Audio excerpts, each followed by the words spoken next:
When you don't go to Geico.com, car insurance can seem intense.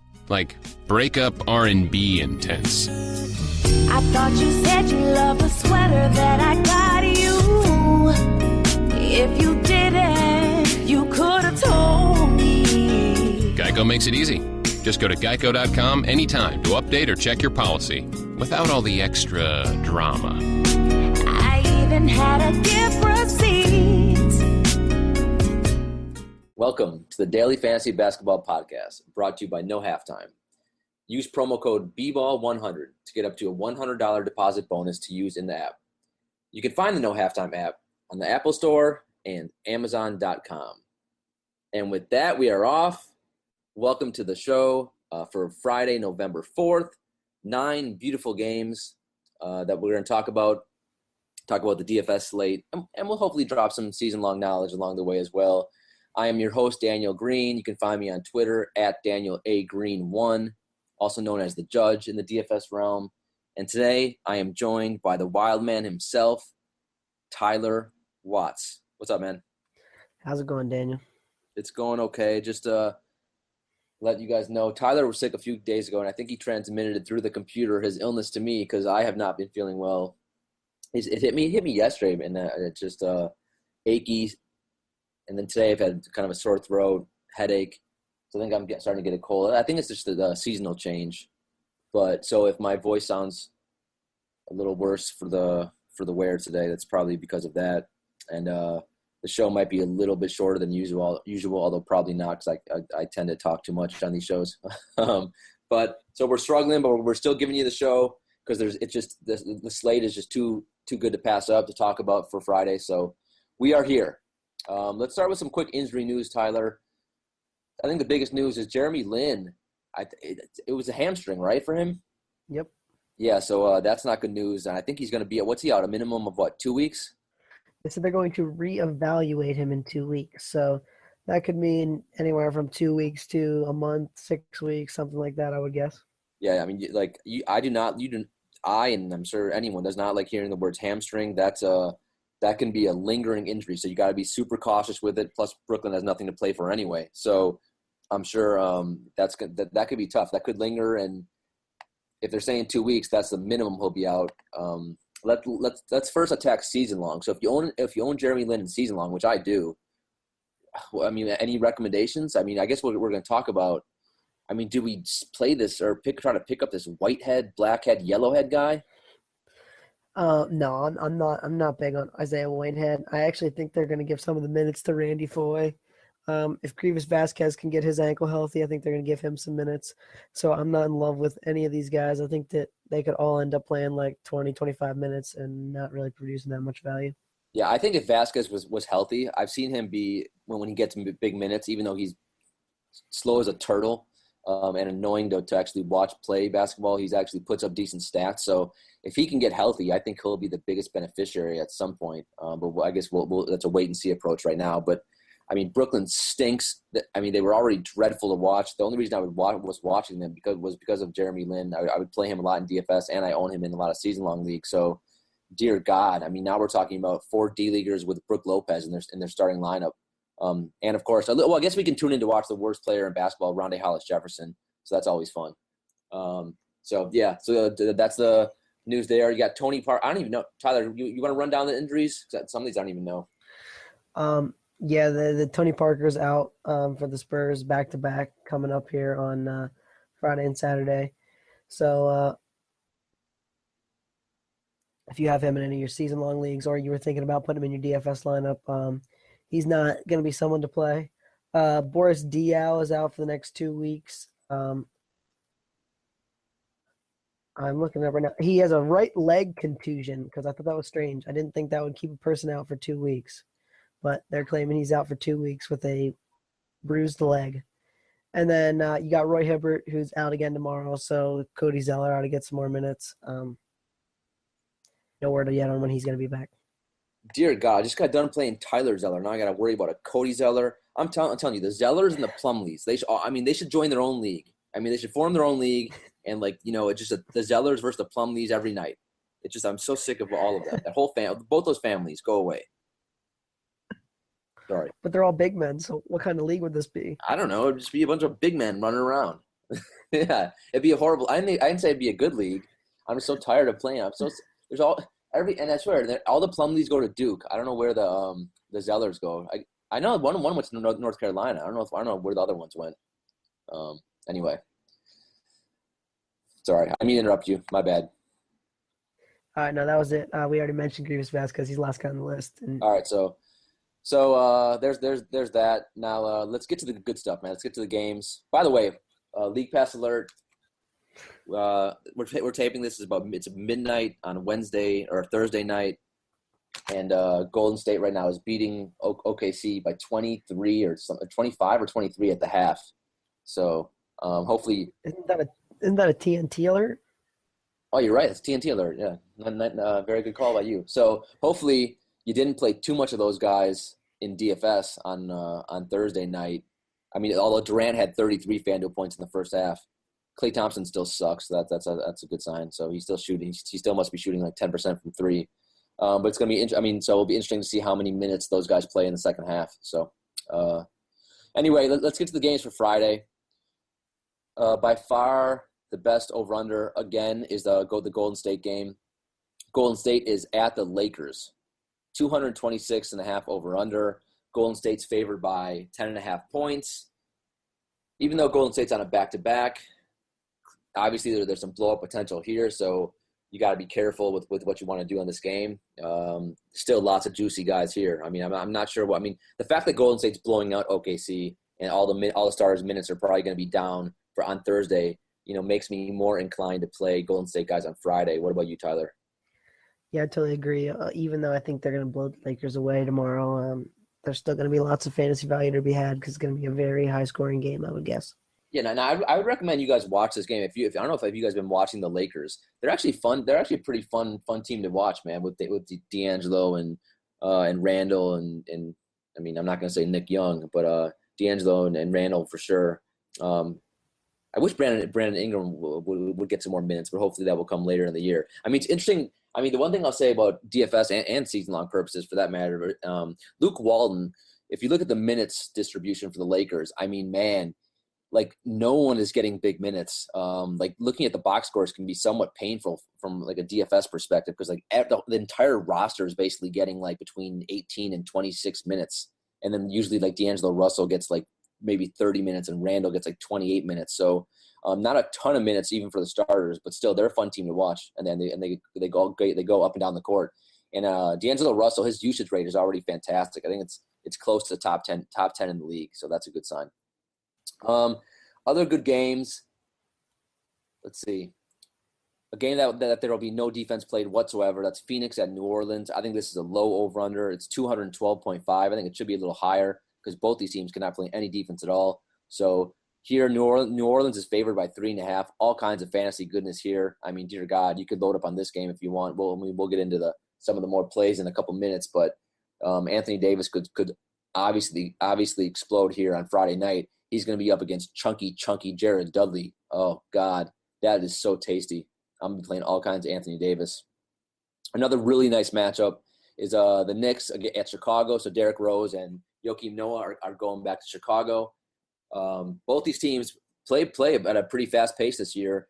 Chicago's favored by 6.5. It's a 210.5 over/under. So that's another game that I want a lot of action on. If there's a day to play stupid Derrick Rose, I mean, normally I don't play players who I think should be in jail, but maybe I'll make an exception for I shouldn't say that, right, Tyler? Is that bad to say? You can say whatever you want, Daniel. Just as long as you don't. I take that back. Well, all right, no comment. Anyway, that should be a really good game, though. There's a lot of guys on both sides that I'm interested in playing. So that'll be good. Chicago is coming off a day of rest, so that puts guys like D Wade and even Rondo back in play for me for Chicago as well. Last game I'll mention just here is at Atlanta at Washington. I know we all slept on Washington. I think it was yesterday when John Wall exploded for like 50 FanDuel points. He's capable again. This is a really nice game. So Washington's a 2-point favorite. Right now it's a 209.5 over/under. man, I could see another really good spot for John Wall. Even a guy like Dennis Schroder, who's been struggling, his price has come down a lot. I love a guy like Paul Millsap in this game. There's all kinds of fantasy goodness. Those are just some of the games on Friday. I should mention that San Antonio plays Utah. So, dear God, if you want to, I would ask you to guess the over-under. Have you seen the over-under on that, Tyler? Yeah, I mean, I saw it. It's ridiculously low. Yeah. So it's 186.5. So, I mean, that's a 40 points less than the Golden State Lakers game. And San Antonio's favored by 4. But some of those prices in this game, Rodney Hood, his price has come way the hell down. He's a really nice play, and I also like guys like Kawhi Leonard. So even in this trashy game, in terms of over-under, I think there's some plays that are probably going to get overlooked on Friday night. All right, man, let's jump into the plays. I guess the first we should get to the back-to-backs. The only team that's on the second night of a back-to-back on Friday is Golden State, and it looks like they're going to be coming off of a blowout, so they should still be rested. Teams on the first day of a back-to-back are Washington, Chicago, Atlanta, and the frickin' Spurs. So, Popovich, any chance he gets, he's going to try to rest those guys. And he's been resting them on first of back-to-backs too. So, I mean, if you put Spurs in your lineup, be careful because they might get set. I mean, Kawhi is the only one who seems to be safe on the Spurs. Just when you think that Pop will sit Kawhi here coming up, you wait and see. At some point he will. But I'm old enough to remember back in the day when Duncan was young, and Pop would play him big minutes. So I don't know at what point Pop decided to become the Pop that we all know and hate now, who rests everyone. But yeah, let's get to the plays, my man. All right, point guard, as always, it's loaded. Wow. Where do we start? Where do we start, Tyler? First of all right, we can start with Steph Curry. Tyler has Steph Curry ranked number 1 on the list. I would not have ranked him number 1. I don't know why he's ranked number 1 here, but he's the first name, so I'll say it. Steph Curry, the price, I'm not going to talk too much about him. The price is still great, 8.8K. At the Lakers, fantastic matchup. Now, got to worry about the blowout, but if you want to play Steph, I mean, obviously the upside's there. He still hasn't busted out yet this year, but he's going to at some point, so it's just a matter of when. On a slate like we have on Friday, Curry's going to be a tournament play for me only. I'm not going to use him in cash. There's too many good point guards. John Wall, 9K versus Atlanta. His last 3 games, 35 FanDuel points, 44 and 55. So last 2, he's hit value. He's been going overlooked. Now I have a feeling that because he had a 50 FanDuel point game yesterday, he's probably going to be owned a reasonable amount on Friday. But still, he's a really nice play.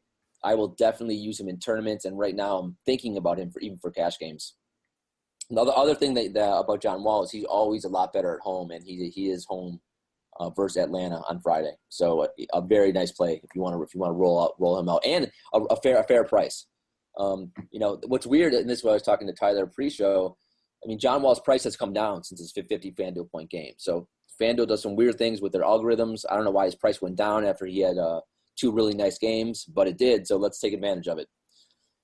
Another guy that's an interesting play for me, and that's Chris Paul. He's also 9K, so his price has come down a little bit. The one thing about him that's not surprising, but that's stuck out to me when I was looking at his stats is that he has not his season high for minutes has been 33. So I mean, Chris Paul is who's like a young guy that can say, well, whatever. He's no spring chicken. Whatever. I'm sick. I'm just gonna use a bad analogy or whatever. So he's getting up there in age. He's got to be pushing 30, 31. Maybe he's older. Maybe he's almost 32. So it's not surprising if Doc Rivers wants to limit his minutes a little bit. At Memphis, not a great matchup. I don't love playing him tomorrow. Maybe if you want to throw him in some tournaments, but I just don't know how high the ceiling is for him anymore. If he's not going to play more than 33 minutes, can we really count on him to really explode for those 55, 60 FanDuel point nights that he used to get us in the previous years? I'm not sure. I mean, last game he had 49 FanDuel points, so he's obviously still a really great play. But at 9K, he's got to get 45 just to hit value. So I think he's got a really safe floor, but I just don't think the ceiling is that high, especially at Memphis on Friday. Tyler, all right, now let's go to some guys who are priced a little bit lower. Oh wait, you don't want to mention your boy Damian Lillard? Oh, and he wasn't on my sheet. Yeah, well, we can talk about Lillard. What's his price right now? 9.6K, highest on the board. So Lillard 9.6K at Dallas. Yeah, I mean, what do you want to say? He's obviously a really good play. I mean, monster minutes, monster usage rate. He's been scorching hot this year for the most part. Again, I just think the value.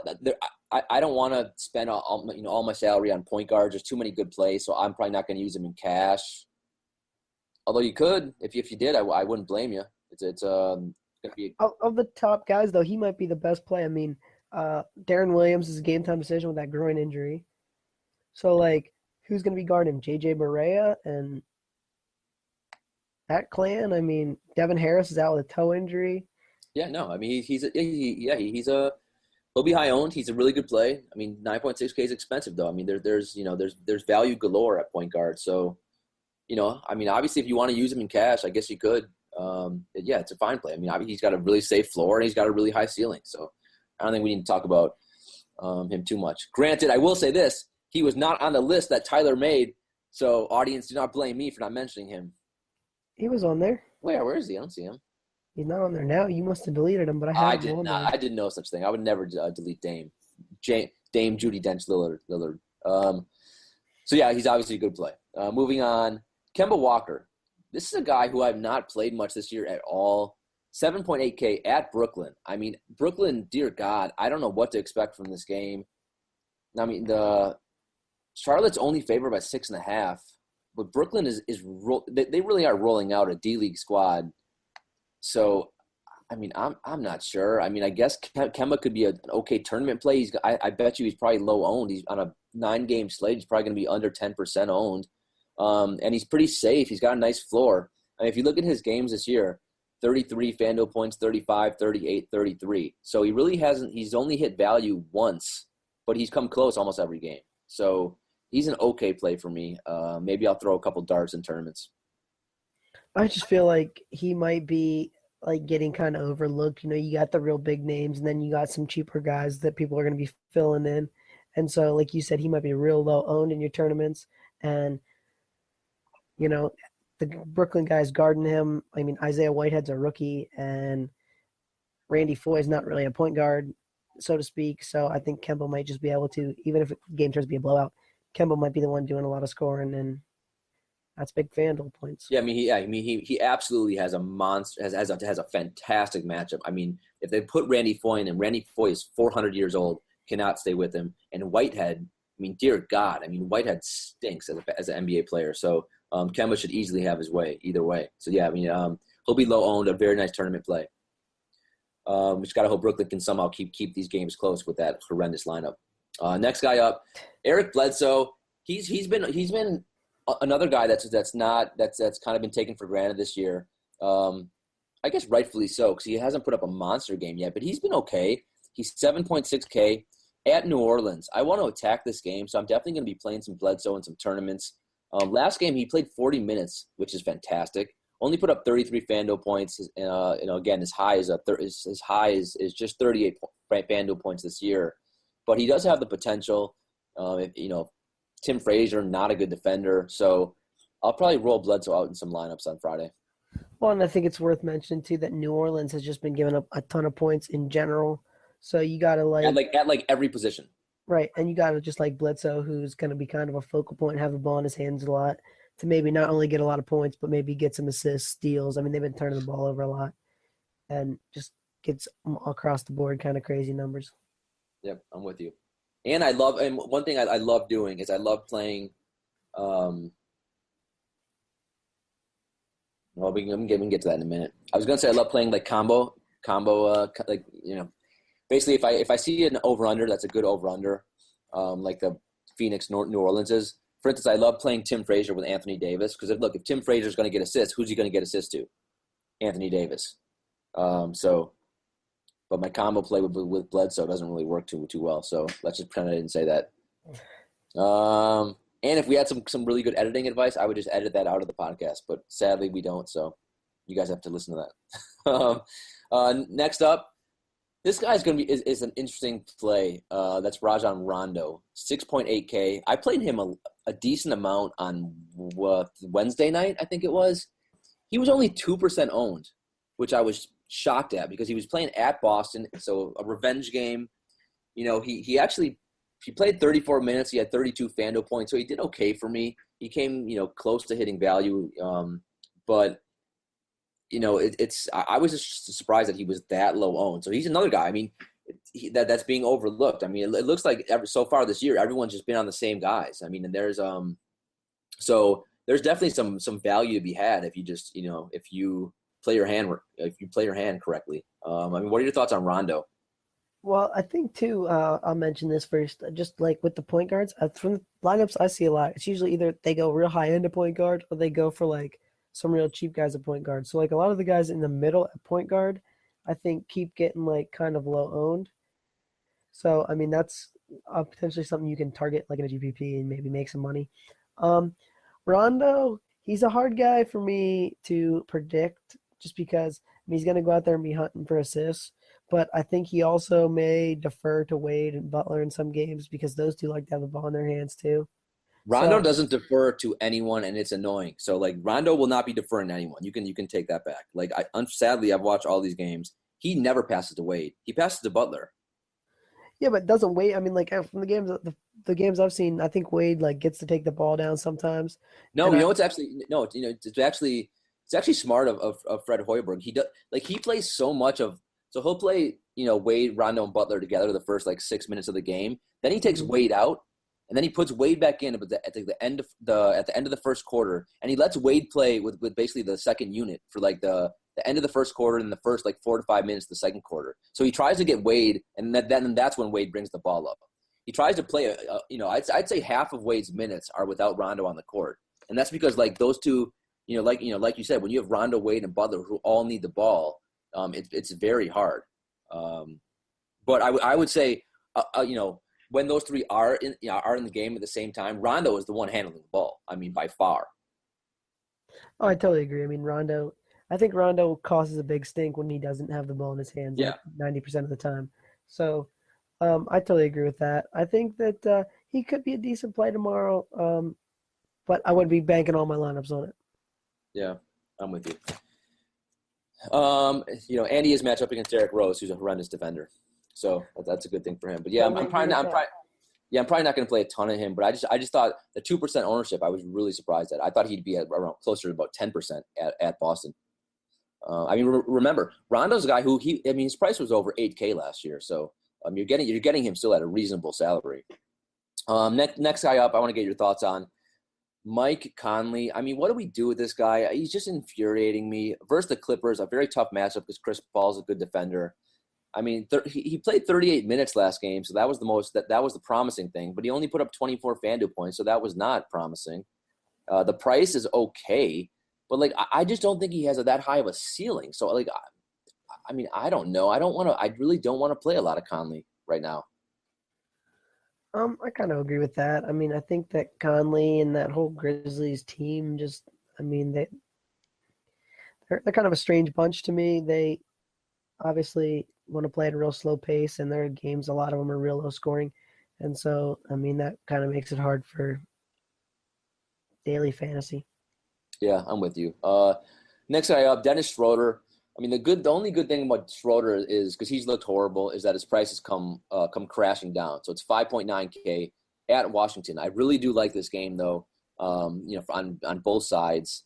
I mean, he's only top 30 FanDuel points once this year. His minutes have, even without the sexy Jeff Teague, his minutes have not been that great. They've been between 25 and 32 each game. So, nothing to get too excited for here. Although you think, I mean, he can't play any worse. So I think Schroeder is an intriguing guy to play, and he's going to bust out, one of these days. Although I will say this, John Wall is a sneaky good defender. Everyone always forgets that. So, but that price is the thing that jumps out about me. It's finally a price that I'm going to be tempted to play a little Dennis on Friday. I think that's it too. The price is getting to a point where he's obviously going to have the ball in his hands at the beginning of the game and have some opportunities to do some things. And I think there's going to be a game eventually where he busts out and that could be the difference between winning you a GPP. Yep. Next guy up, the aforementioned Derrick Rose, coming back to Chicago, 5.7K. So the price, it's a very fair price for him. His last, let's see, what are these notes that make no sense to me? Oh, I think he's been basically 28 FanDuel points his last 3 games. So he's been pretty consistent. He's been consistently mediocre, I'd say, which that's how he's been the last 3 years whenever he gets in a game. And then he always has 1 or 2 glimpses where he has a really nice move, and then everyone says, "Ooh, the old Derrick Rose is back." No, he's not back. He stinks for the most part, but he is back in Chicago. So does he tempt you in any way on Friday night?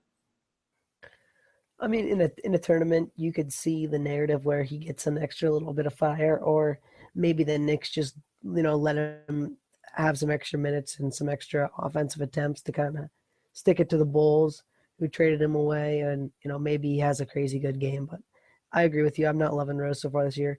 Surprisingly, he only has 2.5 assists per game in 30 minutes this season. How is that surprising? He doesn't pass the ball. God forbid he could give Porzingis the ball once every 10 possessions. Well, you would think with the guys around him, he's averaged about 5 assists the last 2 years. You would think that he would be a little bit better. It's been really frustrating to watch them play because Porzingis is just honestly, there'll be 5, 6, 7 possessions where Porzingis doesn't even touch the ball, and it's just infuriating. Then you watch Derrick Rose dribble for 23 minutes and brick a layup. So, yeah, not a fun team to watch. It's going to be a rough year for the Knicks, in my opinion. Next up, Tim Frazier. He was everyone's golden child up until I think yesterday or 2 days ago when he got benched and only played 15 minutes and put up 7 FanDuel points. I know I got a lot of angry tweets at people who lost some serious money from playing Tim Frazier. But besides that, he's been good every game. So I'm not exactly sure why he got benched. I don't think it's going to continue. I think he'll be back on the court playing his normal, mid-30s minutes against Phoenix. And I like the match, and I do like the matchup. So I'm just gonna count that off as kind of a fluke last game, and I'm definitely going to be back on the Tim Frazier train on Friday night especially because of recency bias. I think people are going to remember that 15 minutes from last game. He's going to be lower owned than he should be, and he's a fine play for probably for cash games and tournaments. Maybe if you don't want to play him in cash, I guess I would understand if you're a little worried, but I think he's a fine tournament play. I mean, I agree with that. I think that, like you said, he's just going to be probably low owned, a lot lower owned than he should be. That's going to create some value for you. Yeah, I guess real quickly, we can mention the 11th point guard we're mentioning. Actually, 12th. We gave you 12 beautiful options. The last guy, if you want to punt at point guard, you can play this Whitehead dude. I mean, obviously wait to check the news and see if he's starting for Jeremy Lin. If he's starting, though, if you want to throw him as a dart in some tournaments, go ahead. The one thing that's weird is he's 4.5K. I don't understand why he's not 3.5K. What the hell has he done this year? That made his price go up $1,000. I don't know. He has been playing 20 minutes, or his last game he got 20 minutes and 9 FanDuel points, and that implies he's a horrendous player. So I wish he was 3.5K, but if he is starting, I don't know. Maybe I'll throw him in 1 out of 20 lineups or so, just in case. Yeah, not loving it, but yeah. It's worth the punt. Let's move on to shooting guard. And if we're going to shooting guard, we got to start with the best player in the NBA, Tyler, and that's DeMar DeRozan. Your boy. Dear God, the one-trick pony. He's cost me a lot of money, not because I've been playing him. It's because I haven't been playing him. And because I have not been playing him, I have not been able to win a big GPP yet this year. Look at his numbers. 42, 44, 41, 57 FanDuel points in his last 4 games. I should say Toronto's first 4 games to start the year. That's tremendous. His usage rate is 37%. That's 3rd highest in the NBA. Look, I don't think he can stay on this torrid pace, but he's clearly, while he's on a roll like this, I think, to overlook him at this point is just silly. So I think he's got a safe floor and he's got a pretty nice ceiling. So, with the caveat, I'm still not going to play a ton of DeMar DeRozan. I mean, they're playing Miami. I wouldn't be surprised if they put some Justise Winslow on him a lot. And I wouldn't be surprised if Tyler Johnson guards him. Those are two pretty good defenders. So I don't want a ton of DeMar DeRozan at 8.5K, but I'm not going to fade him entirely. I mean, he's just been playing too good to ignore that kind of production. I mean, yeah, he's averaging 36.25 points a game. That's actual points, not FanDuel. So, I mean, obviously he's been red hot with his shooting, and I mean, he's worth a play in some GPPs, I think, just because maybe he keeps it going. Yeah, and I just mentioned, as we said that, I mentioned I realized we didn't mention his tag team partner, Kyle Lowry, for point guard, so we could have mentioned another one. So, I mean, Kyle Lowry is an okay play against Miami, too, for that matter. Next up, a shooting guard, another one-trick pony, and that's CJ McCollum. I never can pick McCollum on the right night. He's one of those guys like Avery Bradley. I always play him on the wrong night, it seems. He's 7.1K. That's expensive to me, especially for a one-trick pony. He's basically, he's locked into huge minutes. I mean, his production has been kind of all over the place this year. He's been between 22 and 35 FanDuel points. So the biggest concern I have is what's the ceiling? I mean, if his high is 35 FanDuel points, I mean, that's basically barely hitting value. So, at Dallas, that means he's going to be matched up against Wesley Matthews, who I watched him a couple days ago defend, James Harden really well. So I'm going to play CJ in a couple tournaments, but I'm not going to play a lot of him on Friday night. Totally agree there. Next up, my boy, D Wade. I do not play D Wade on back-to-backs, but this Chicago's coming off a day of rest versus the Knicks. Courtney Lee's a decent defender, but I do like this matchup for Wade. I mean, Wade's down to 6.7K. The upside, obviously, is not there like it was in previous years. He's no longer a guy that's going to get you 50, 60 FanDuel points, but I still think he can get you easily like 40. So I think he's got a decent floor. I think the ceiling is okay. It's not great, but at 6.7K, I think he's an okay play on Friday night. Well, and so to go with something you mentioned earlier, if he's going to play against the Knicks bench, we all know what the Knicks are running out on that bench unit, so he could potentially be scoring a lot of points and making a lot of plays and give you some nice value. Yep, that's actually a really good point because Wade is getting a lot of minutes against second units this year. So that's actually something to take into consideration for sure. Next up, Nick Batum, 6.4K, just a nice all-around player at Brooklyn. He hasn't been that great this year. He's had a slow start to the season. Let's see. His last game was actually his best game of the year. 34 minutes, 32 FanDuel points. I mean, he did have some games last year where he put up like 45, 50 FanDuel points. So he is capable. We just haven't seen it yet this year. At Brooklyn, again, can Brooklyn keep this game close? I don't know. So I'll probably play Batum a little bit. He's a pretty safe play, quite honestly.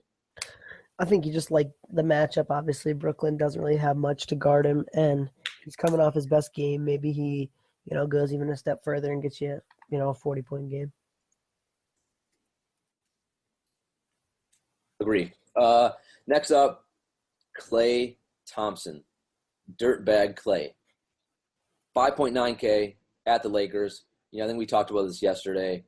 He's just, even though he's shooting 10% from three-point range, and I don't think he played well against OKC on Thursday night.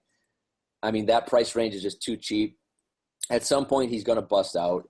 Similar to Curry, you just win. It's a matter of when. So, he's a tournament guy for me. I'm going to throw him in some lineups and hope that he goes off for one of those 30-point quarters. Next up, Devin Booker. Devin Booker's price finally has come down. It was hovering around like the mid-sixes to start the season. It's come down to 5.6K, which is beautiful.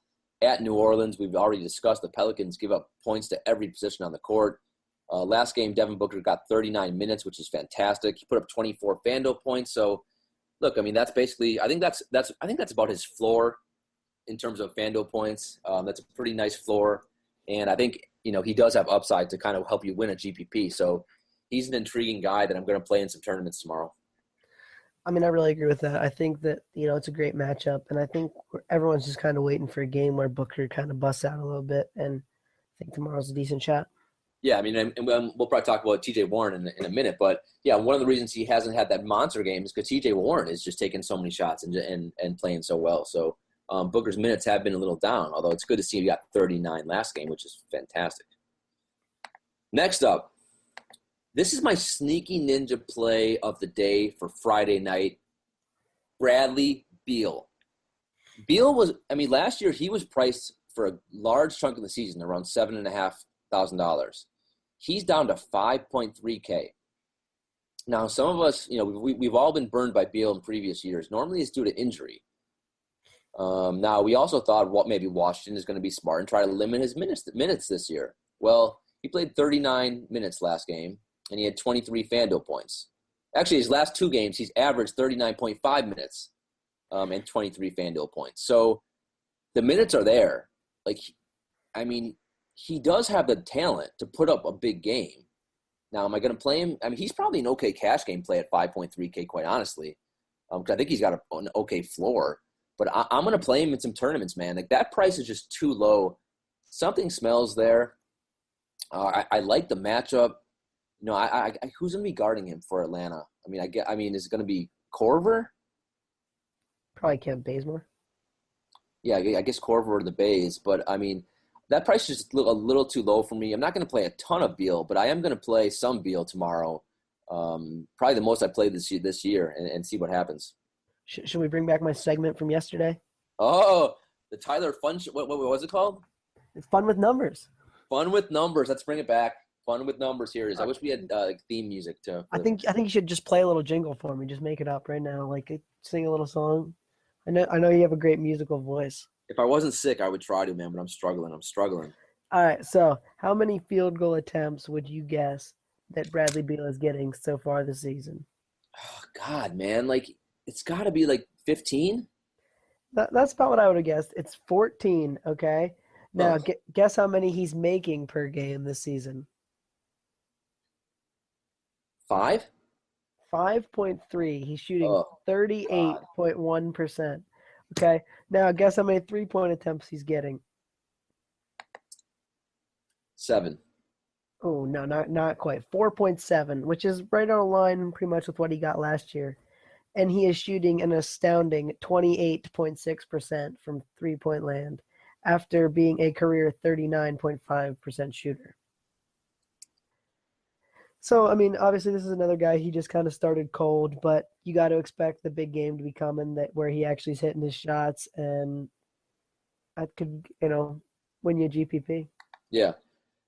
Yeah, that's a good stat. So, clearly, guys like him, he's not as talented as Clay, I don't think. At least, especially not defensively.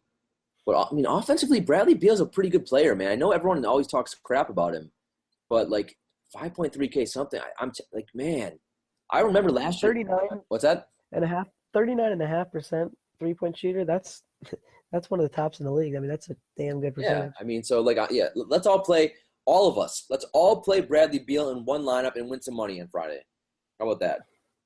And actually, you know what? You can team him up with this guy, Rodney Hood, another guy. I don't understand what's going on here with FanDuel.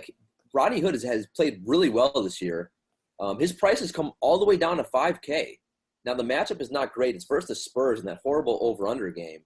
But, he played the Spurs a couple days ago and had a nice game. I think he had 28 FanDuel points. So 27.5. Yeah, and his last game out, he played 35 minutes and had 34 FanDuel points. So 5K, that's just too dang cheap for someone as good as Rodney Hood. Now, especially as long as Gordon Hayward is still out. So I'd love me some Rodney Hood tomorrow. I'd play him in cash games maybe, and I'll throw him in some tournaments too. Oh, yeah, I love Rodney Hood. I love to watch Rodney Hood too. That Jazz team's kind of fun to watch. And there's a lot of good shooting guards on Friday. Wow. Next up, a guy that Tyler forgot to put in the sheet. But don't worry, guys. I have your back.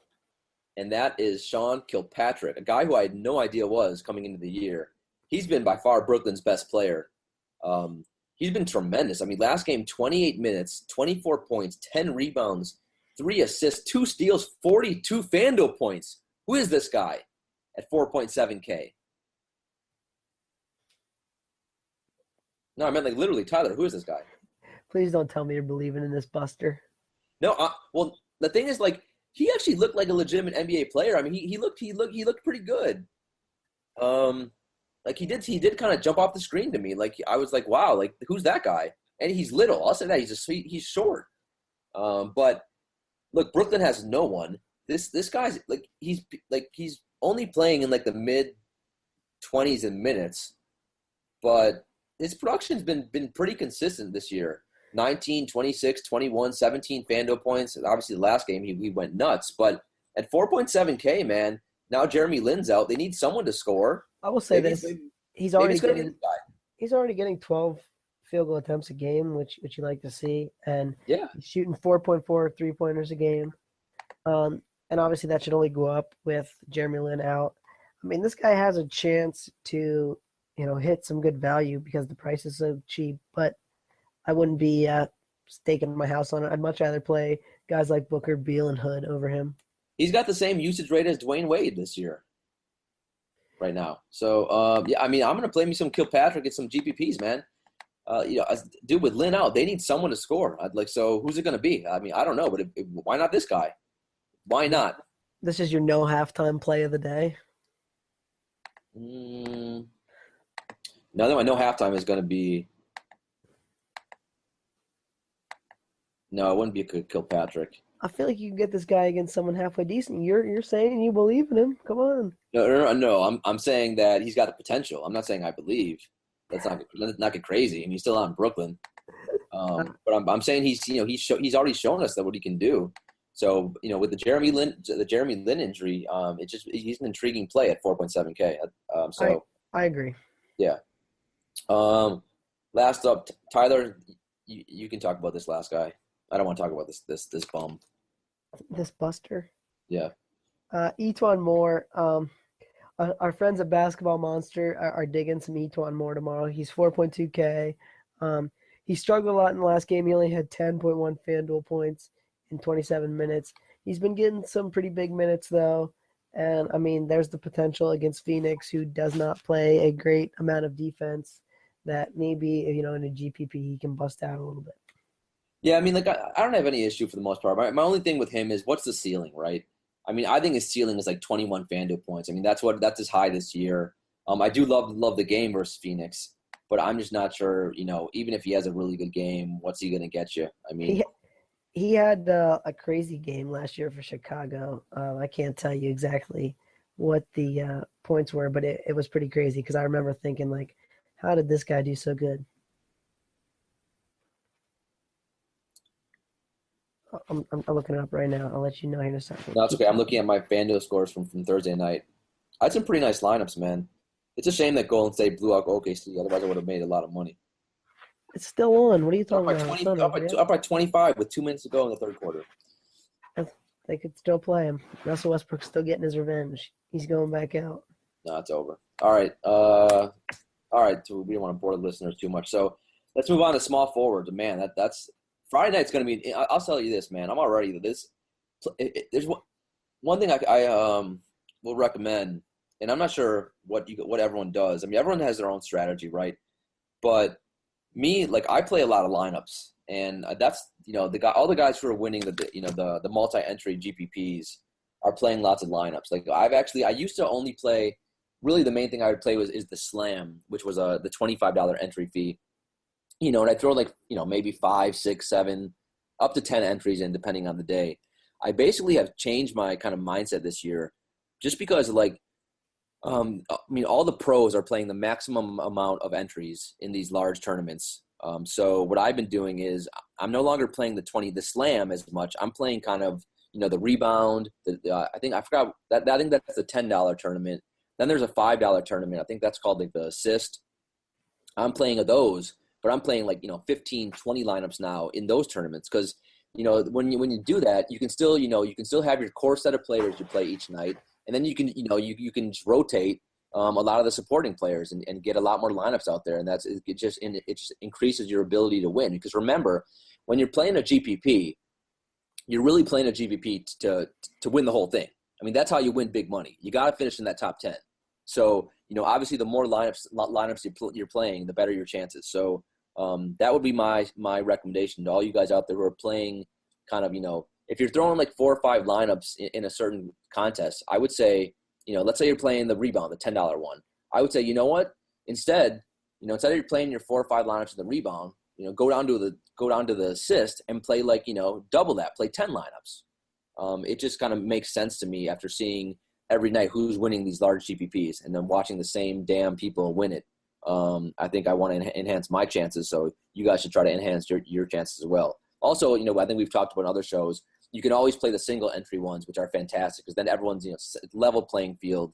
And, obviously, each person can only throw in 1 entry. The problem with those is you can't win the same amount of money. You can win like 20,000 in some of the large GPPs with the multi-entry one, and the single entry ones, normally you can only win like 1,000 or 2,000 for the most part. So anyway, that's just I'll say. Go ahead. Etuan Moore had 420 actual point games last year, which was a surprising fact to me. And I want to know how many lineups you're going to play in the Friday NBA baller tomorrow. How much is the baller? $1,000. $1,000 entry fee? Yep. Yeah, even for me, that's a little too rich. I probably won't throw. I mean, unless I have I probably won't throw any lineups in that. Because I mean, the problem with that is it a multi-entry one? No, 130. Only 134 entries too. You can win 25K. I mean, I probably won't play that. I mean, come on, Green. You got to play that. It's a little. Man, that's a little rich for my blood. I'm not. I mean, I do okay, but I don't do that. I don't do that good. If you want to play though, go ahead. I'm totally out on the baller. I think the highest that I played was I think a couple times I played. Well, last year was banned. Like it was banned most of the year for me. So I think on DraftKings I played a $300 tournament. I forgot what that was called, and I did pretty well on that one. So that was fun. But anyway, let's move on, man. Let's get to the plays, Tyler. Stop distracting me, man. Small forward.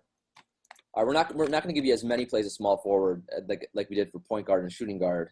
But still, obviously some really good plays. You got Durant, 9.9K at the Lakers. I mean, we don't say much about Durant. He's awesome. If you can fit him in your lineup, go ahead. I don't know if I'd play him in cash games, quite honestly, on Friday, just because of that blow up potential. However, if you did, I couldn't really get mad at you. He's been great. I think he had 25 points in the first half tonight. I'll say that. So yeah, no, I mean he's one of he's probably the second best player in the NBA. So yeah, I mean he's always a good play. A guy that really intrigues me on Friday is Kawhi Leonard. His price is about $800 too low. It's only 8.4K. Now the matchup is not ideal. It's at Utah, but for large GPPs, that means a lot of people are not going to be playing Kawhi. I love, especially on a large slate, if you can get low ownership, that's fantastic. So I'll definitely be playing some Kawhi in tournaments. And it's worth mentioning he had 43.4 FanDuel points against Utah just like 3 days ago. So yeah, I mean he might be my favorite player to watch in the NBA. Quite honestly, I love watching Kawhi. He's awesome. He's so good. Oh no, he's a beast. Just make sure he's playing. Check the lineup right before it locks. Right now, it's like him and Giannis are like my two favorite guys to watch. Anyway, after that, the next two guys are interesting plays. I played actually on yesterday. I played these two together in a lot of my lineups, and that's Jimmy Butler and Carmelo Anthony. And both of them kind of let me down, especially Carmelo. But Jimmy Butler, 7.7K versus the Knicks. I like the matchup a lot here. He's on the year he's been okay, but the Bulls stats are all misleading. They've had two blowouts, so they've really only had two kind of close games. 41, 28, 31, 34 FanDuel points on the year. I think it's a safe play, and he does have upside, so I like Jimmy Butler on Friday. Totally agree with that. Carmelo Anthony. His price is coming down, so that's nice. 7.3K. That's a nice price. It's an interesting price at Chicago. He has not done well this year. He hasn't hit value all year yet, so that probably is going to mean his ownership is going to be low. 28, 31, 34, 27 FanDuel points on the year. I'd be curious to see what he's shooting. It can't be good. So, again, he's a guy. To me, it seems like he's got a pretty decent floor and an okay ceiling. I mean, maybe, small forward might be a position where you just want to kind of not spend up and just spend in the middle. These are two intriguing guys. I mean, I don't know if I'm going to play him in cash, but I will definitely play both of these guys in tournaments. The crazy thing about Carmelo is his shot attempts are down to 16.5 a game, which, I mean, still sounds like a lot, but it was 18.2 last year, and then 3 straight years before that was over 20 shot attempts a game. How many shots? I haven't watched a ton of the Knicks. I've just been so frustrated. I've turned the channel after Porzingis doesn't get the ball. I wonder who's getting all those shots then. They're kind of playing at a little slower pace, I think, aren't they, or something here? Because a lot of their guys, like a lot of their big guys, their shot attempts are down this year. So maybe some of these guys on the bench are getting a lot of attempts. I know they down in general. I know they got blown out one game too. So. Right, so that's probably played into it. Obviously, it's only a 4-game sample, but you want to see Melo shoot the ball a little bit more. He's still getting 21 points a game, which you like to see that. But I mean, I like Melo tomorrow a little bit. I think that he could have a nice game against the Bulls. Yeah, I'm with you. All right, the next guy, this guy's probably going to be. I think he was 50% owned on Wednesday. He's probably going to be similar to that on Friday. Maybe a little bit less because it's a 9-game slate. But that's TJ Warren. I mean, dear God, I don't know where he came from, but he's been just phenomenal. And they're playing at New Orleans, so really nice matchup for him. Look, on the year, 26, 44, 39, 22, and 41 FanDuel points. So he's crushed value of a couple games. I don't see why it's not going to continue. So he's a really nice cash game play, and he's a really nice tournament play, and he's cheap. Yeah, you'll remember last year. I mean, maybe you don't. He got hurt, and he only played 47 games. So he was actually really good. He's a career 50.9% shooter, which for a small forward, obviously that's really, really good. He's getting 17.8 field goal attempts a game and 4.4 free throw attempts.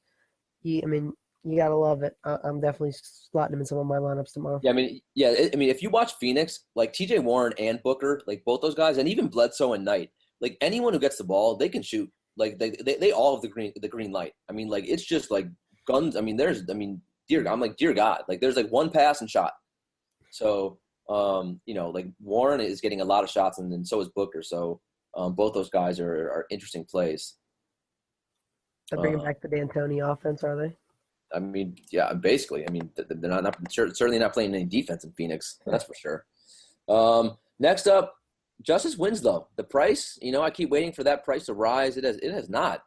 $5K. I mean, so you very easily, if you wanted to, if you want to spend up other positions, you could roll out a TJ Warren, Justise Winslow cash game lineup at small forward on FanDuel tomorrow on Friday. $5K. That's just too low for Winslow. I mean, he's got a really safe floor. I think his floor is like around 21 to 23 FanDuel points. And then he's got some nice upsides. He's had a game of 35 FanDuel points this year. So I like Winslow for cash games. I like him for tournaments as well. I mean, that's just too dang cheap. Oh, and I see Tyler wants to play fun with numbers with Justise Winslow as well. All right, so here we go. This was actually kind of surprising to me when I looked this up. How many shot attempts do you think Justise Winslow is getting so far this year? I'll say this, just because I listened to a couple Miami podcasts, I know he's still shooting horrendous. So I'd say he's getting maybe 15 shots. You are darn close. 14.8 shot attempts. You want to guess what percentage he's shooting? He's shooting bad, so I'll guess like 33%. 35.6%. Yeah. Now, he shot 42 last year, Yep. So you got to think that's going to rise. Okay, guess how many three-point attempts he's taking? I will say that he only took 1.5 last year.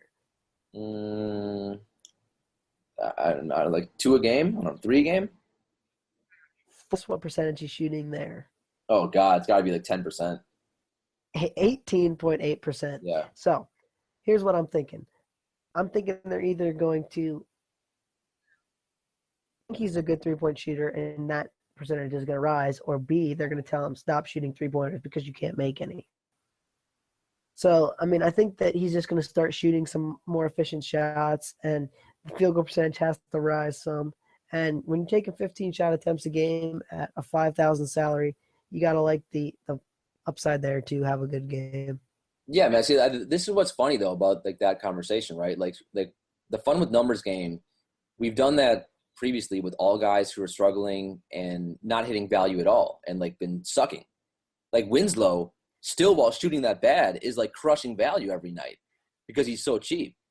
So like when he does like have a couple games where he's making a shot, I mean, dear God, like he's gonna hit like 8-9 times value, which he's already almost come close to doing. So I mean, Justise Winslow is a guy, he really is a guy with some massive upside if he keeps shooting.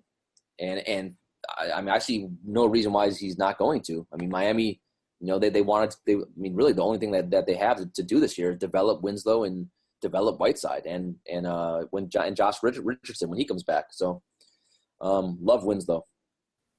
The last small forward to talk about, Tyler, Harrison Barnes.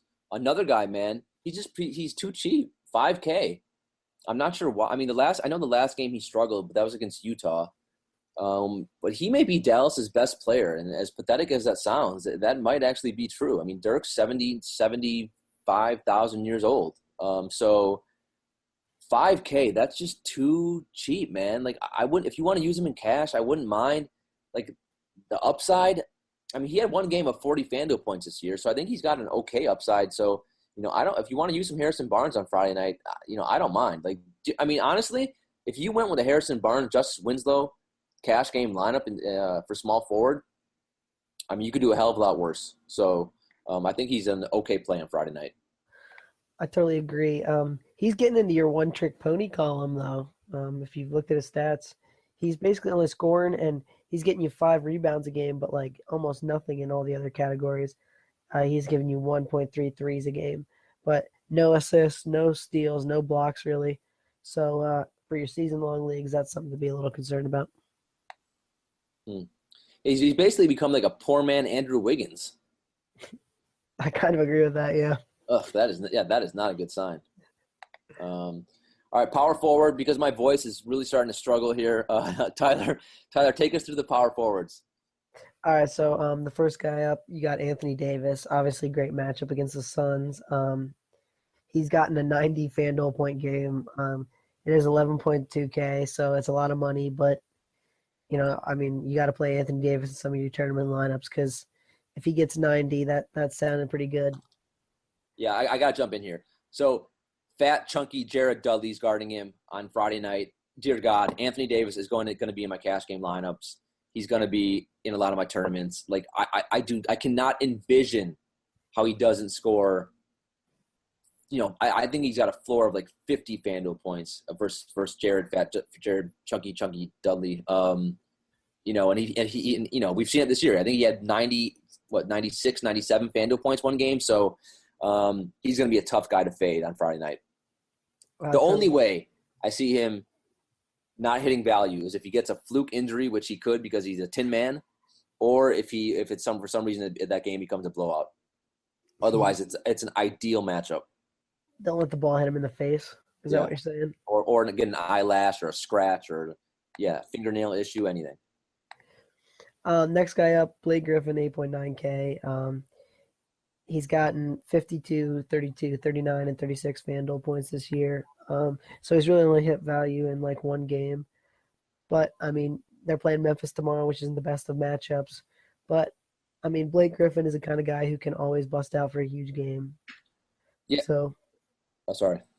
Go ahead. No, I was going to say, like this is the first time I've seen Blake under 9K, like in like 3 years, which is as long as I've been playing DFS. So I'm going to jump on him tomorrow in some GPPs. And he's actually got a pretty safe floor too. I mean, the one thing that is, I think Doc Rivers is trying to limit all their minutes. CB3, Blake, DeAndre, they're all getting around 32 minutes a game. So that's I wish he was getting 35, 36, but still, he does have some really nice upside, and he's going to be low owned. People are overlooking him this year, so I think he's an interesting play on Friday night. Because I mean, everyone's going to see Memphis and go, oh, I don't want to play. I don't want to go up against Memphis. But remember, Memphis is who's playing power forward? JaMychal Green? You're telling me Blake Griffin can't destroy JaMychal Green? I mean, come on. Oh yeah, I totally agree there. I think he's an interesting play. Next guy up, 8.1K. You got Paul Millsap at Washington. He's gotten 45, 27, 45, and 21 FanDuel points. So I'm assuming that means he's getting 45 tomorrow. I just really like the matchup. I mean, I don't really think that anyone on Washington, Markieff Morris is probably the guy he's going up against. I just like the matchup there for Millsap. And Millsap's kind of a guy who can do it in a lot of different categories, so you like that upside. Millsap was my one of my favorite cash game plays last year. He's a consistency monster. Doesn't need to score, actual points to put up big FanDuel numbers. I love me some Millsap. I love the matchup at Washington. Atlanta's coming off a bad loss at home to the Lakers. I think they're going to be motivated. Right now, I have my cash game power forwards for Friday night of Anthony Davis and Millsap, which means I got to save money at other spots. But I just love those guys for Friday night. Yeah, totally agree. So next guy up, Kristaps Porzingis, 6.4K at Chicago. I'm interested to see what you think about Porzingis for tomorrow because obviously the FanDuel points haven't been super great so far this year. 28, 32, 28, and then just 20 in the last game. So what are you doing with Kristaps tomorrow? I mean, he's been one of the most infuriating players to own this season, but it's not his fault. I mean, like, he's not a point guard. He can't pass himself the dang ball. Like, Derrick Rose and the rest of the Knicks are not getting him the ball. So, I mean, like last game, he had 3 freaking points. I mean, and 20 FanDuel points. He has monster upside. We've seen it numerous times the last year. So, the only good thing that I like is in the newspaper today. I mean, there's a bunch of Jeff Hornacek quotes saying how much that they need to get Porzingis the ball, and they've done a horrible job. And he didn't call out Rose by name, but he basically said the Knicks have done a horrendous job of getting Porzingis the ball, and he's going to fix that immediately. So that's a good sign, and I think that it can't get any worse. So 6.4K is a very fair price for him. I do love that Chicago Knicks game on Friday. So while at this point you can't play Porzingis in cash, I'm going to play a lot of him in tournaments. Oh, and you've watched pretty much every Bulls game. I mean, like, in my eyes, Taj Gibson is not a great defender. Nikola Mirotic is not a great defender. Mirotic may be the worst defender alive. He is when his shot's going, he's tremendous. But there were a couple times against Boston yesterday where literally Mirotic didn't even bend his knees. The guys just blew by him. I almost fell out of my couch. It was just appalling. So yeah, you fell out of your couch or off of it? I don't know, both, whatever. I guess off it would be the correct thing. But yeah, man. Like, so you fell out of your couch. Shut up, leave me alone. I'm sick. I don't even know where I am right now. God, my throat hurts. But Porzingis has a tremendous matchup. Yeah, Todd. Well, I love Taj. Taj is going to struggle to guard him away from the basket, and when Mirotic comes in, it's just good night if he can ever get the ball. So it's a good spot for him. Totally agree. Next guy up, Markieff Morris, 5.5K versus Atlanta. He had a 36 FanDuel point game this year. He's coming off just a 13-point game. I actually kind of like Markieff in GPPs tomorrow. I mean, I think that maybe he can just have a real big game and, give you some good value. I'm trying to look up Porzingis' usage rate, and it's so bad, it doesn't even show up on, like, the first 4,000 players in the NBA this year. That's embarrassing. So, yeah, finally found it, Tyler. 18.4% is Porzingis' usage rate. I mean, that makes me so angry. I want to, go to Derrick Rose's house right now, bang on the door, and, slap him around a little bit. Just, not in, a violent way. Just, kind of slap some sense into his head, because that is crazy. I mean, oh, God. I bet you Lance Thomas has a higher usage rate than that anyway. That's absurdly low for as good of a player as he is. I will agree with that. Yeah. So, I don't even know. Did we talk about Markieff yet? I don't even remember now. No. Go ahead. No, I did. You didn't. So you did. Go. Okay. So, so Markieff is – dude, another guy. He's just priced too low. He should be about 6.2K, not 5.5K. So that makes him a good play, especially the recency bias coming off the bad game. I think he's a fine play against Atlanta. I don't love the matchup against Millsap, but he's fine, man. That price is just too low. All right, so we got one last guy now. The options, if you're looking to kind of punt at this position, are not the best, in my opinion. There's a couple guys, maybe who are looking all right. One guy I was looking at was Frank Kaminsky. I mean, he's getting like 20 FanDuel points a game, and he's only 4,000. And then I uncovered what could possibly be maybe a nice little play tomorrow. Patrick Patterson, 3.8K versus Miami. Now the FanDuel points, he's gotten 27 is the most FanDuel points he's gotten this season. But he is going to be guarded by Luke Babbitt, who I don't know that he can guard anyone. So, I mean, maybe he gets a couple extra shots tomorrow and he puts up a nice game and he gives you some good value for a tournament. Yeah, I mean, I've just seen this guy play too many times to get too excited over this. I mean, if you want to punt, he's okay. It's just the problem is what's the upside, right?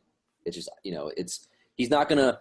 I don't think he's gonna lose. I mean, if you play him, you got to hope he doesn't lose you a GPP, and I don't think he's gonna help you win it. So I mean, it's basically if you want to punt, so you can fit like an Anthony Davis, and a Durant, and a Lillard, that's why you play a guy like that. Yeah, I totally agree. I mean, he only needs to get you 19 points to hit 5 times value, right? So, I mean, he's already got that in 2 out of his 4 games. I think that maybe 30 is the tops you're going to get, but worth a shot. All right, Tyler, take the centers too, man, because my voice, I am struggling. All right, so top guy on the board is Hassan Whiteside, 8.4K, which that kind of surprised me a little bit. I actually thought it might be a little bit higher with the way Whiteside's been playing. He's been looking real strong. He's averaging 41 FanDuel points a game. He had a kind of a stinker against Sacramento, only got 28 FanDuel points, but he had 55 against San Antonio. So you got to like that. What are you thinking about Whiteside tomorrow? I mean, I don't love the matchup, man. I think Valanciunas is a very underrated defender, quite honestly. However, you can't argue with that price. Like, this is another guy. Like, why isn't he like 9.5K? That's what I was thinking. I thought that price was way too low. Yeah, I mean, the price is just so like I'm gonna play him in tournaments just because the price is, I think, too low. Although, I think that's that's probably one of the tougher matchups in the league for him. Like, I mean, he's always used to going up against teams, where he's so much bigger than guys. I mean, Valanciunas is just as big as he is. I don't know if he's quite as strong, but he's as big. So, that's an interesting matchup between those two. So I don't love him, but that price is too low, so I'll play him in tournaments. All right, the next guy, your boy Dwight Howard.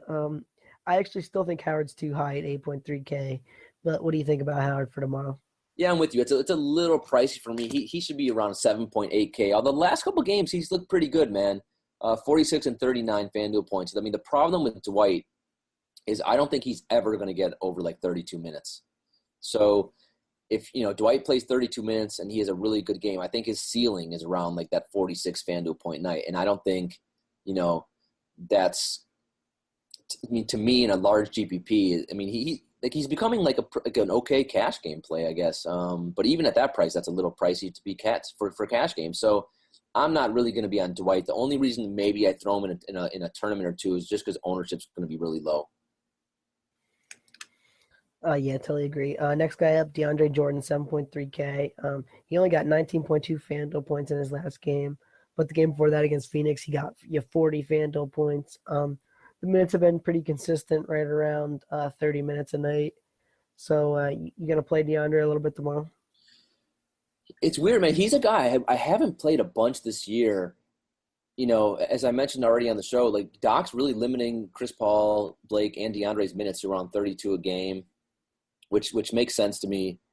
Also, DeAndre used to be like super consistent. He really hasn't been this year yet. It's obviously early. He's been between 19 and 40 FanDuel points. That's a big gap. The 7.33K salary, that's pretty reasonable. I mean, he was a guy for like large stretches last year. Now, granted, I think it was when Blake Griffin was out. He was like around 9K. So I'll probably throw him in a couple tournaments, although, I just don't know how high the upside is. So it's not a guy that I'm super excited for right now. Yeah, I agree with that. Next guy up has been one of the most frustrating guys probably for fantasy up until his last game. Brook Lopez, 7.3K tomorrow, coming off, after that 50.7 FanDuel point game against Detroit the other night. What are you thinking about Brook tomorrow? So I don't know what the hell to think about him. Like, on one hand, without Lin, they have one NBA player. So I would think Brook is going to get the ball like every time down court. On the other hand, like he's on a minute restrictions, so he's not going to play more than 30 minutes for the most part if he plays that many. And can Brooklyn keep a game close? And do they even have a point guard that can pass him the ball? Like, how is Whitehead or Foy or Kilpatrick going to get him the ball? So there's all kinds of red flags. And he put up 51 FanDuel points last game. So recency bias is a lot of people are going to play him on Friday. So all the signs point to don't play him, which means you probably should play him in a lineup or two just to cover your bases. But I'm not. I mean, the price is fair. I think it's a very fair price for him. It's just it's hard to get excited for with that squad. I mean, dear God, I don't know how he's going to get the ball. Yeah, I kind of agree with that. I'm not loving Brook tomorrow, but like you said, if you want to throw him in a lineup or two, I mean, I could see it. I think I see a Ninja coming. Is the Ninja coming up next? Oh, my sneaky Ninja at center, Marc Gasol. Everyone's been sleeping on Marc Gasol. I mean, partly because the whole Memphis organization has, and they've been resting him and Conley, and they're not telling us, and it's very weird. It's like a secret service. Not the FBI. Don't get me started on the FBI. I don't want to go on a political rant, but so he's 7K. That's dirt cheap for someone as talented as Marc Gasol. He doesn't need to score points. I mean, like they run so much of the offense through him. I mean, his last game, 8 points, 11 rebounds, 6 assists, 3 blocks, 2 steals. I think that was like 38 or 37 FanDuel points. I mean, something, a really nice number. So as long as he's going to get minutes, he's going to give you production. Who are they playing? I already forgot. Man, it's been a long show. So playing the Clippers. So DeAndre Jordan, first of all, he's not a great on-ball defender. So that does not worry me. So yeah, like I really like Marc Gasol on Friday. Like I don't know how much I'm going to play him, but I'm going to make sure to have some lineups. Now, you're probably saying, Dan, you've said on the show you're going to play every player, and that's partly because I do. I play lots of lineups, but I really do like Marc Gasol. He's going to be overlooked, and I think it's a guy you can take advantage of. Yeah, I actually kind of agree with that. Next guy up, Pau Gasol, 6.4K. Now, Pau has not looked good in most of the games this season. He's really only had one good game so far. But, I mean, 6.4K for a guy like Pau is really cheap. So, going to play some Pau tomorrow? Yeah, this may be one guy. This is going to be a guy where I play like one. Let's say I play 20 lineups out. Maybe I throw in one lineup. I mean, and quite honestly, if LaMarcus is playing, which I think he is, I might fade Pau entirely. I mean, the price, like you said, I mean, that's as cheap as Pau's probably been in like the last 10 years. Granted, DFS has only been around for like 4 years, but that's really cheap price. But he's had one good game. He's not getting a ton of minutes. So if LaMarcus is playing, I'm not super excited for Pau, but maybe throw him in a couple tournaments. Yeah, I mean, I totally agree there that you don't love the matchup against Utah. He just got 26.6 FanDuel points against them, so not going crazy over him. Next guy we already talked about a little bit, Jonas Valanciunas, 6.2K versus Miami. You don't love the matchup against Hassan Whiteside, but there's some value there, I guess. He's pretty cheap, and he's actually been getting some pretty big minutes compared to seasons past. So what do you think about Valanciunas tomorrow? Yeah. I was tempted to say, do I like or love? I guess I just like. I'm not overly concerned. Whiteside is not the best on-ball defender. And I've seen Valanciunas have big games against Whiteside before. So, I think, he has a pretty good game against Miami. And, 6.2K. So I wish the price was a little bit lower, but he's looked really good this year. The whole key always with Valanciunas is he going to get minutes in the fourth quarter? I don't know. And for that reason, I probably won't play him in cash games, but I will definitely play him in some tournaments. Yeah, I'm gonna totally agree. I think he's a decent play tomorrow. Next guy up, Marcin Gortat, 6K tomorrow. He's coming off a game where he played 43 minutes against Toronto. They're playing Atlanta tomorrow. He's gotten 35, 30, and then 20 FanDuel points so far this year. Hey, you gonna play a little Gortat tomorrow? Dude, I always overlook Gortat. I did it last year, and I've done it this year as well. I have not played much of him at all. Granted, Washington's only played 3 games. I'm looking over his stats. He's a pretty consistent player, man. There's just he's not exciting. So maybe that's why I just overlook him. 6K, it's a fair salary. I like the matchup versus Atlanta. I think it's gonna be up and down game. He's fine. My problem with Gortat is what's the upside, right? I just don't. Is he gonna bust out for like a 40, 50 FanDuel point night? I don't know. And some of these other centers can do that. So for that reason, I probably have him ranked a little bit lower. I kind of agree there. I mean, I think the ceiling is maybe like 40 FanDuel points. Yeah. So I mean, he doesn't have a crazy high ceiling, but remember early in the show when I completely botched my my strategy about playing combos. So if I play in my John Wall lineups, I'll definitely have one lineup where I play a John Wall Gortat because I love when they do the John Wall pick and roll with Gortat. That's how he can get some easy layups, and that's going to get both my guys FanDuel points. Yeah, I mean, totally agree there. All right, so you want to punt at center? We got 2 guys down. First one up, Joakim Noah, 4.2K at Chicago. You wrote in all capital letters "revenge game," so I'll let you talk about it a little bit. Well, no, I mean, it's. I think we all know, right, that he played for Chicago his first. I mean, how many years in the league? It seems like he's been around forever. I mean, that first 6, 7, 8 years in the league. So, So you would think if he's going to have a good game, this would be it. The problem is, last game, 18 minutes, 8 FanDuel points. He's only had one decent game this year. I mean, his price is fair, but why is he not playing minutes? Is he still not healthy? I mean, he's probably never going to be fully healthy anymore. So I can't get super excited, but just because, it is the revenge factor game, I'll probably put him in a couple tournament lineups, but I will not feel good about it. I'll cringe when I hit submit my lineup with knowing it. Here's the crazy thing. He's only gotten more than 22 minutes in one of the 4 Bulls games, Knicks games this year.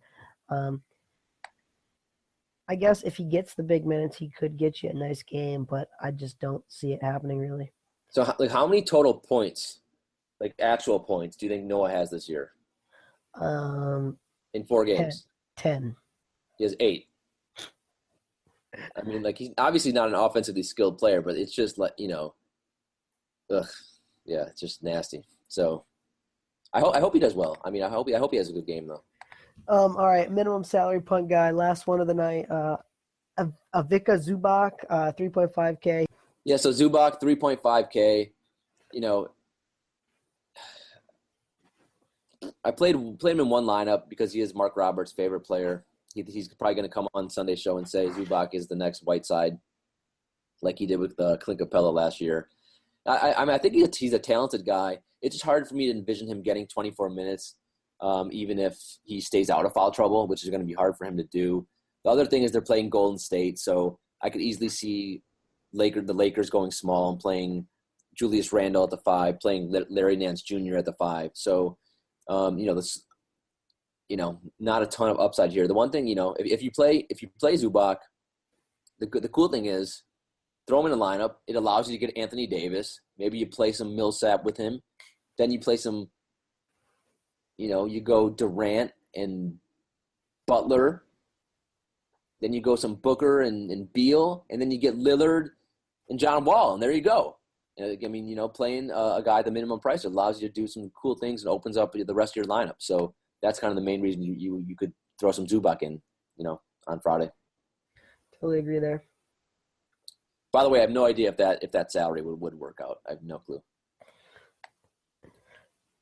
I'll run it right now. Just let you know. Keep talking. All right, guys. So What else? Let's see. So we got the Chambers tournament. If you guys want to get in my daily DFS tournament, let me know. Also, I tweet out every day. I don't think I've mentioned this on the show. I tweet out a core 4 for both cash games and GPP. So what I like to do is every day I kind of have a core set of players. Some days it's 4 players, some days it's 5. I always call it the core 4, even though some days it's 4 players, some days it's 5, some days it's 6. It's usually around 4. And I play the same kind of 4 players in each lineup, and then I rotate the rest of the players. So every day, usually around an hour before lineup lock, maybe a half hour before, I will tweet out my core 4, and so you guys can all see. And I hope I make you some money. And you'll see some days I am right, and some days I am wrong. So you were a little over salary there, pal, but that's all right. How much was I over? Oh, isn't salary $60K? I think it's $66K. Okay. No, you're right. No, you're right. 60. Yeah, you were at $66K. All right. So you in your imaginary game, you are right on salary. You know what? So in my imaginary game, let's swap out Lillard, and let's go. Let's see. Let's go Dennis Schroder, and then we need about like $3K, and then let's go instead of Butler, let's go to Winslow. Bam. Is that? That's it, man. Does that fit? That should do it. Wait, what's the lineup? Do you have it? It should be Frazier, and then whoever you swapped in point guard. So Frazier and Wall. Wait, I didn't say Frazier, did I? I put Frazier in just to make the money work. Oh no, I said Schroder, man. Oh, okay. Well, Schroder, so you got an extra four. Does Schroder work or no? Well, he's only 4.4K more, so. Hold on. Now I'm gonna build this myself on the air. So now you know what? I'm gonna play this lineup too. I'm gonna build this all a winner right now. So let's go John Wall. Let's go Dennis Schroder. So then we basically got those two matched up against each other. Then let's go. Who did I say at shooting guard? You said Beal and Booker. Yeah. Horrible lineup. Beal. I did not say Booker. Yes, you did. The first time you definitely said Booker. Did I? Yeah, maybe. Yeah. Maybe I did. All right, we'll go Beal and Booker. You should have went for Hood though. He was 6'6". I thought I said Hood, but all right, whatever. We'll go Beal and Booker. Then who else did I say? At small forward, you had Durant, and you had Jimmy Butler, but then you just replaced them with Justise Winslow.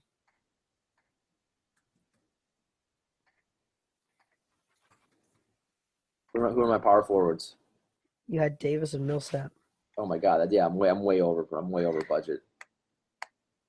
This is horrendous. All right, you know what? We're gonna get rid of Durant, and then I have 6,400 for power forward, and I'm gonna go. Oh no, it's small forward, 6,400. So we can go T.J. Warren. Everyone's gonna play him though, but whatever. And then you got Zubac. All right, so this is what I came up with.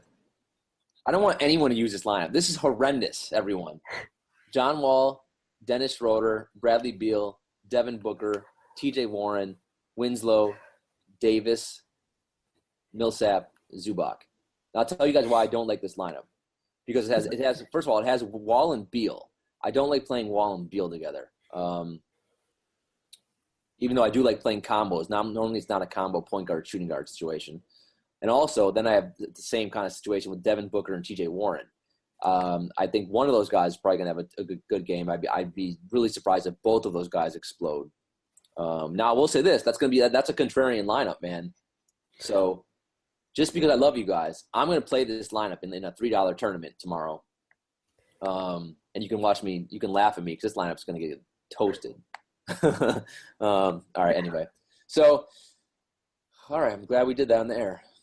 Tyler, if the lineup does bad, we're gonna have to edit that out.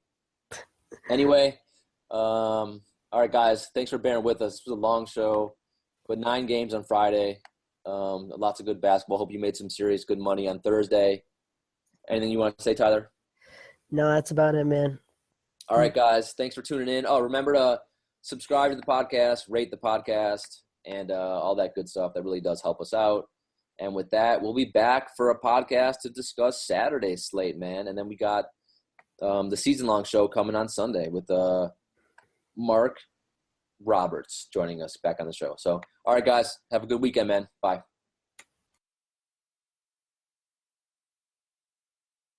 When you don't go to Geico.com, car insurance can be confusing. Like Swedish techno confusing. Bark, bark, meow, meow. Dance with me, purple cow. Bark, bark, meow, meow. Ooh, you lovely cow. Geico makes it easy. With 24/7 access, all you have to do is go to Geico.com and you could save money on car insurance. It just makes sense. Unlike, Dance with me, purple cow. I like your move.